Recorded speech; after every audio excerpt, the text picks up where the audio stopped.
அனைவருக்கும் வணக்கம். 4ஆம் வகுப்பு தமிழ் பருவம் 3 4வது பாடம் ஆனந்தம் விளையும் பூமியடி பாடலை போன வீடியோவில் பார்த்தோம். இந்த வீடியோவில் அந்த பாடத்தோட வினாவிடை பயிற்சியை பார்ப்போம். முதல்ல சிந்திக்கலாமா கொடுத்துருக்காங்க. கண்ணை போல காக்க வேண்டும். எதை கண்ணை போல காக்க வேண்டும்? மேலே படம் கொடுத்துருக்காங்க. ஒரு காடு இருக்கு. அந்த காட்டில் பறவைகள் விலங்குகள் எல்லாமே இருக்கு. இந்த காடு இல்லைன்னா இந்த விலங்குகள் பறவைகள் எங்கே போவோம்? இந்த விலங்குகள் பறவைகள் இல்லைன்னா அப்புறம் நம்மளுக்கு மழையே இருக்காது, காடுகளே இருக்காது, மழையும் இருக்காது. மழை இல்லைன்னா நம்ம என்ன ஆகும்? தண்ணி இருக்காது. தண்ணி இல்லாதனால நம்ம உயிர் வாழ முடியாது. அதனால தான் இந்த காட்டை கண்ணை போல காக்கணும். மரங்கள் நிறைய வளர்க்கணும், காடுகளை அழிக்கக்கூடாது. அதுதான் கண்ணை போல காக்க வேண்டும். அடுத்தது படிப்போம், சிந்திப்போம், எழுதுவோம். சரியான சொல்லை தெரிவு செய்து எழுதுவோமா? முதல் கேள்வி, இன்னல். இச்சொல்லின் பொருள் டேஷ் கொடுத்துருக்காங்க. இன்னலோட பொருள் என்னன்னா துன்பம் இல்லையா? 4 விடை கொடுத்துருக்காங்க. சரியான விடையை தேர்ந்தெடுக்கணும். அதில் துன்பம் அதை எழுதிக்குங்க. இரண்டாவது, கும்மியடி. இச்சொல்லை பிரித்து எழுத கிடைப்பது டேஷ். இதில் 4 விடையில் நெடில் வருது இல்லையா? கும்மி கூட்டல் அடி. இதுதான் சரியான விடை. கும்மி கூட்டல் அடி எழுதிக்கணும்.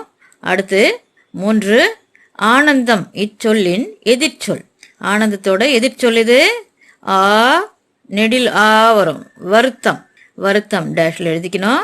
அடுத்து 4, ஒரே ஓசையில் முடியாத சொற்கள் டேஷ். இந்த ஆப்ஷன்ல நெடில் போனதடி போற்றிடவே. இது ஒரே ஓசையில் இல்லை. மற்ற எல்லாமே தேசமடி, பூமியடி, கும்மியடி, கோடி, போற்றிடடி, காத்திடடி வந்திருக்கு இல்லையா? ஒரே மாதிரியா முடிஞ்சிருக்கு. ஆனால் நெடில் போனதடி போற்றிடவே ரெண்டும் வேற வேற மாதிரியா முடிஞ்சிருக்கு இல்லையா? அப்போ நெடில் போனதடி போற்றிடவே டேஷ்ல எழுதிக்கணும். 5வது, கும்மி ஆட்டத்தை குறிக்கும் படம். 4 படங்கள் கொடுத்துருக்காங்க. கரகாட்டம், கோலாட்டம், ஒயிலாட்டம், கும்மி ஆட்டம். நெடில் கும்மி ஆட்டம் இல்லையா? கும்மி ஆட்டத்தை குறிக்குது இல்லையா அது? அதனால நெடில் அதை படத்தை குறிச்சுக்கோங்க. மொழியோடு விளையாடு. படங்களின் பெயரை எழுதுக. பெயரின் முதல் எழுத்துக்களில் உருவாகும் சொல்லுக்குரிய படத்துடன் இணைக்க. கீழே படங்கள் கொடுத்துருக்காங்க. அந்த படங்களுக்குடைய வார்த்தைகளை கீழே பெட்டியில் எழுதணும். அந்த வார்த்தைகளோட முதல் எழுத்துக்களை எடுத்து பக்கத்தில் இருக்க படங்களோட மேட்ச் பண்ணணும். இங்கே எடுத்துக்காட்டா கொடுத்துருக்காங்க பாருங்க. கடல், விறகு, தையல் இயந்திரம். இதில் முதல் எழுத்து என்னென்ன வந்திருக்கு? கா, வி, தை வந்திருக்கு இல்லையா? அது எந்த படத்தோட மேட்ச் ஆகுது? கீழே இருக்க கவிதை என்ற படத்தோட மேட்ச் ஆகுது இல்லையா? இப்போ அடுத்தது என்னென்ன படங்கள் கொடுத்துருக்காங்க? மிளகாய், தட்டு, வைக்கோல். இப்போ மிளகாய்க்கு நேராக பெட்டியில் மிளகாய் எழுதணும். தட்டுக்கு நேராக பெட்டியில் தட்டு, வைக்கோலுக்கு நேராக பெட்டியில் வைக்கோல்னு எழுதிக்கணும். இதோட முதல் எழுத்துக்களை குறிச்சிக்கோங்க. முதல் எழுத்துக்கள் என்னென்ன வரும்? மிதவை, மீ த வை. இதை எழுதுனீங்கன்னா மிதவைன்னு வரும். இந்த பக்கம் இருக்க பிக்சரில் கீழே மிதவைன்னு எழுதணும். மேலே இருக்க பிக்சரில் மிதவைன்னு எழுதிக்கோங்க. அடுத்து உரல், தவளை, விளக்கு கொடுத்துருக்காங்க இல்லையா? உரல் படத்துக்கு நேராக உரல்னு எழுதிக்கோங்க. தவளைன்னு எழுதிக்கோங்க. லை சின்ன லை வரணும். விளக்கு, விளக்குக்கு நேராக எழுதிக்கோங்க. இதோட முதல் எழுத்துக்கள் என்னென்ன வருது? உதவி, உதவி வருது இல்லையா? ஒருத்தர் நடக்க முடியாதவருக்கு உதவி செய்கிறாரு இல்லையா? அந்த படத்துக்கு நேராக உதவின்னு எழுதிக்கும். அடுத்து மலை, தச்சர், குரங்கு. இந்த படத்துக்கு நேராக மலை, தச்சர், குரங்குன்னு எழுதிக்கோங்க. இப்போ முதல் எழுத்துக்கள் என்னென்ன வருது? மா, த, கு வருது இல்லையா? மதகு.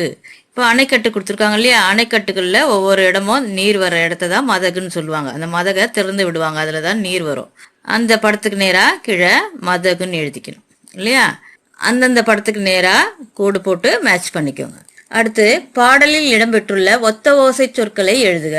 கும்மியடி பாடல் இருக்கு இல்லையா? அந்த பாடலில் ஒரே எழுத்தில் முடியக்கூடிய வார்த்தைகள் எடுத்து இந்த பலூனில் எழுதணும். என்னென்ன வருது? போனதடி, பூமியடி, தேசமடி, காத்திடடி, போற்றிடடி, கோடி. லாஸ்ட்ல வரக்கூடிய பலூன் கோடி இல்லையா? ஒன்றும் ஒவ்வொரு பலூனுக்கு நேராக எழுதிக்கணும். அடுத்து பொறுத்துக. ஃபர்ஸ்ட் பாரதம், தேசம். பாரதம்னாலும் தேசம்னாலும் நாடு தான் இல்லையா? அதனால நாடுக்கு நேராக லைன் பண்ணிக்கணும்.